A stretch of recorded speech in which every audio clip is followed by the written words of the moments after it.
माँ, हम तो मंदिर जात रहे यहाँ। तू कुछ मत बोला। लड़की के देखा कितना सुंदर है ना। कुछ बात करे के चाहत हो? अरे इता लड़की नियन शर्मात बा। अरे कुछ तो बात करा ना। आपन देश भारत के प्रतिज्ञा तो के याद है? भारत हम लोग के देश है। हम सब भारतवासी भाई बहन के तरह हैं। हम लोग के अपन देश प्राण से भी प्यारा है। हमार भारत देश के समृद्धि और विधि संस्कृति पे हम सब भारतवासी के गर्व बा। हम देश के एक अच्छा नागरिक बने के प्रयत्न करत रहा जाई। हम अपन माता पिता, शिक्षक और गुरुजन के आदत करा जाई और सबके साथ अच्छा व्यवहार करत रहा जाई। हम अपन देश और सारा देशवासी के प्रति वफादार बने के प्रतिज्ञा करत हैं। उनके कल्याण और समृद्धि में ही हम लोग के सुख निहित था।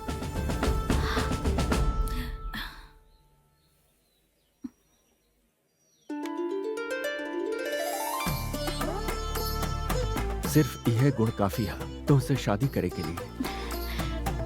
बहुत ही अजीब तरीका से हुई। सही कहे ना? ए, तू जाके बच्चा के कपड़ा धोआ जा। बेटी, हम तोहरा से ही पूछत हई तो बुरा मत माने। हम यहाँ के आसपास के 4-5 घर में काम करत हई। सभी जगह पति पत्नी प्यार से बात करेले, लेकिन हम तो दोनों के कभी ना देखे। हम हमेशा तो से ये बात पूछे चाहत रहे, ये बच्चा कैसे हुआ? हम समझ गई चाची। एके पैदा होए के वजह भी देशभक्ति है। हाँ?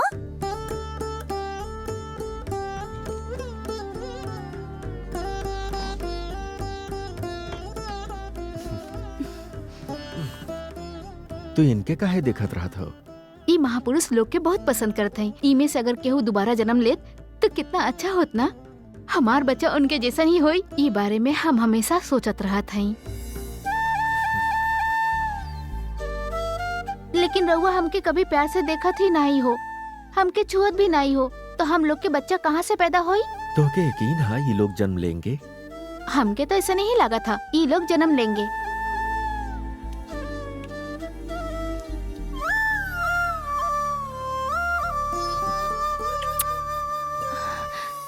ऐसे जन्म हुआ ही गांधी जी के।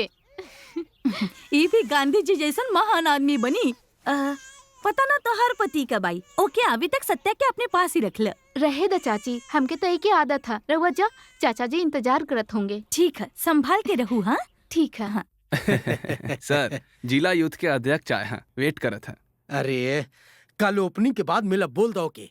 सर, आसपास के फैक्ट्री ओनर्स रउआ से मिले चाहत, कुछ पावर प्रॉब्लम के बारे में बात करे। हर केहू प्रॉब्लम पावर के ही बा। हमके ना बाका पावर के प्रॉब्लम। जाना तो अपोजिशन पार्टी इस समय का रणनीति बनावतिया। वो हमार कुर्सी हथियावे चाहत था।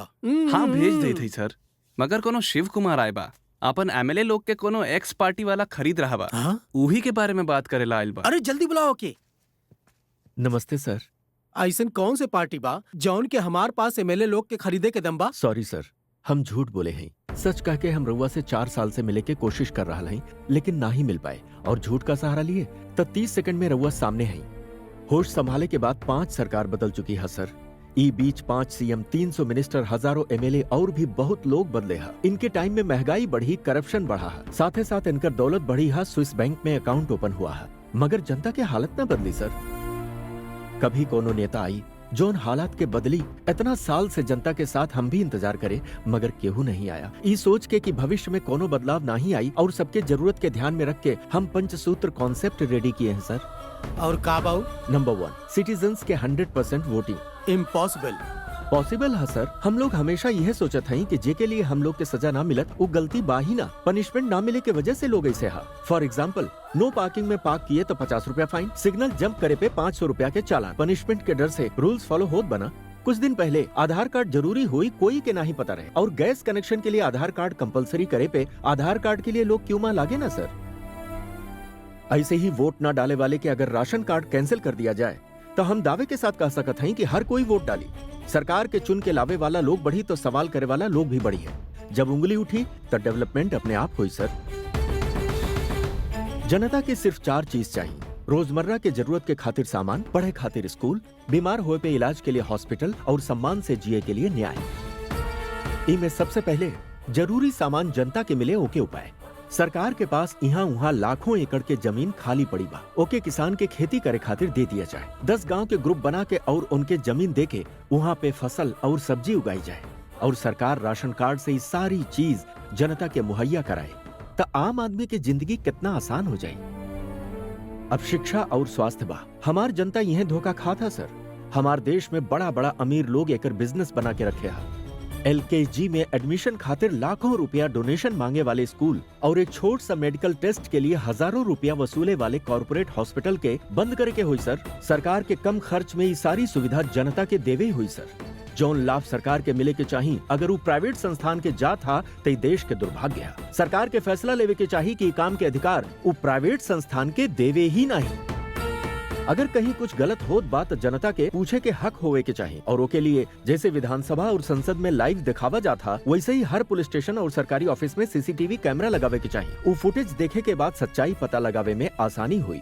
इसी व्यवस्था से ना ही तो जनता के समय बर्बाद हुई और ना ही रउआ के परेशानी। यह बसर हमार पंचसूत्र एके अमल में लावे के लिए हजारों करोड़ के बजट या बड़े बैंक से लोन लेवे के जरूरत ना है। हम लोग के जरूरत बा तब बस एक अच्छी सोच के। हम लोग के देश में अगर हर कोई जिम्मेदारी से रही और आनंद से जी तो सारी दुनिया में हम लोग के भारत महान कहलाई सर।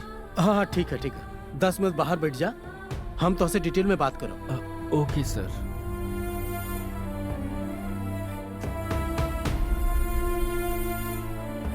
सर अरे मार दो के। काहे मार दी सर? वो हम लोग के साथ का किया है? अरे ये पागल कहीं के, हमरे साथ 10 मिनट तक बात किया। वो 10 मिनट में जनता जनता जनता जनता के ही मिल जाये, जनता के वो मिल जाए, बस यह बकवास करते रहा हूँ। ऐसे करके कौनो भी आम आदमी हम लोगों के खिलाफ जाके जनता के भड़का सकता था। ये एजेंडा लेके ना कल के वो आदमी पब्लिक के सामने जाके बड़ा नेता बन जाए।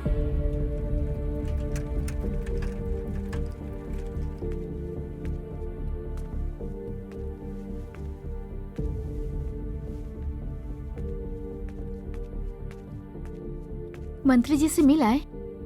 हाँ हो गए। क्या कहे? हम उनके सामने बोलत रहे, लेकिन हमार बात से जनता के सच में लाभ हुई।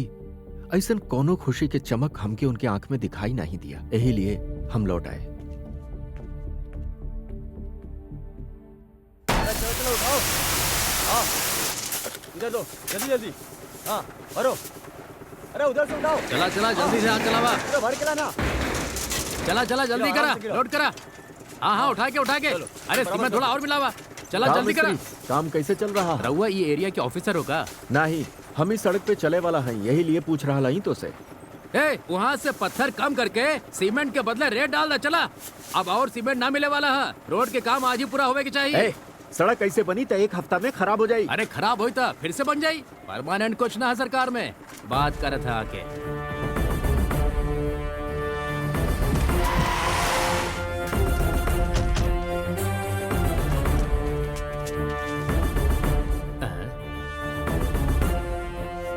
सर, इस सीसी रोड में सीमेंट से ज्यादातर रेत मिला है सर। Then stop the work immediately and take charge.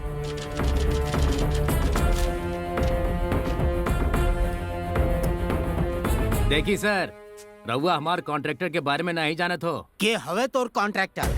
कौन बारे ही कॉन्ट्रैक्टर पर कंप्लेन करे वाला? हम हूँ। तू तेरी तो तोरा के पता है का तोरे सामने कौन खड़ा बा?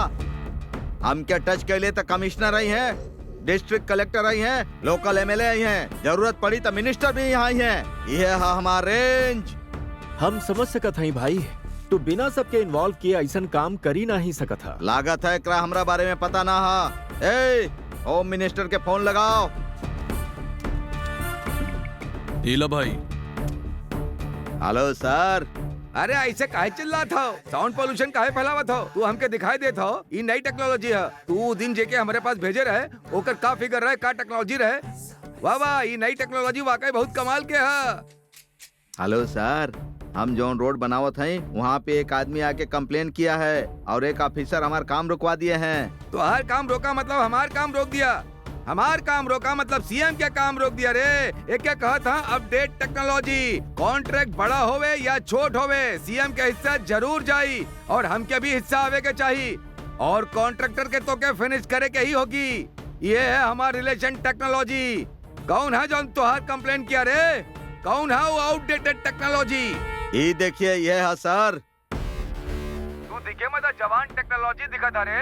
हमार पावर टेक्नोलॉजी से मत उलझा वरना पूरी तरह से पीस दिया जाएगा। सोना रे कॉन्ट्रैक्टर। सर ओके, हमार रिलेशन टेक्नोलॉजी के बारे में समझ में ही आ चुका होई। तू जरा फिगर टेक्नोलॉजी के बारे में सोचा और भेजा रे। ठीक है सर, हो जाए सर। देख लिया ना हमार रेंज। क्या हुआ? कौन है जो सड़क के काम के बीच में रोका था? ये है sir. You are under arrest. पर हम का करे है सर? तू सरकारी काम के बीच में रोका था और तोरे पास कोनो सबूत भी ना है। ऐसे ना का, जरा ऊ तरफ देखा। और हाँ, ऊ तरफ भी। देश के जितना नंबर 1 चैनल हा आज यहाँ के कवरेज करत हा, हम सब के बुलाए हैं और यहाँ के लाइव टेलीकास्ट हो रहा। हम जानत रहे कि तू लोग अपन पावर के डर और पैसा के लालच देके चैनल के खरीद सकत हा, ता हमरे पास भी सबूत होए के चाहिए ना। यही लिए हम ही कैमरा लगाए हैं। हाईटेक तू ही नहीं हो कॉन्ट्रैक्टर, हम भी हैं। जौन हुआ वो गलत हुआ। अगर एक छोट सा रोड बनावे में इतना सब गलती होत रही तो ये देश कहाँ जाई? अगर एक देश के नेता गुंडा लोग से हाथ मिलावत हा तो ये जनता के अपमान है।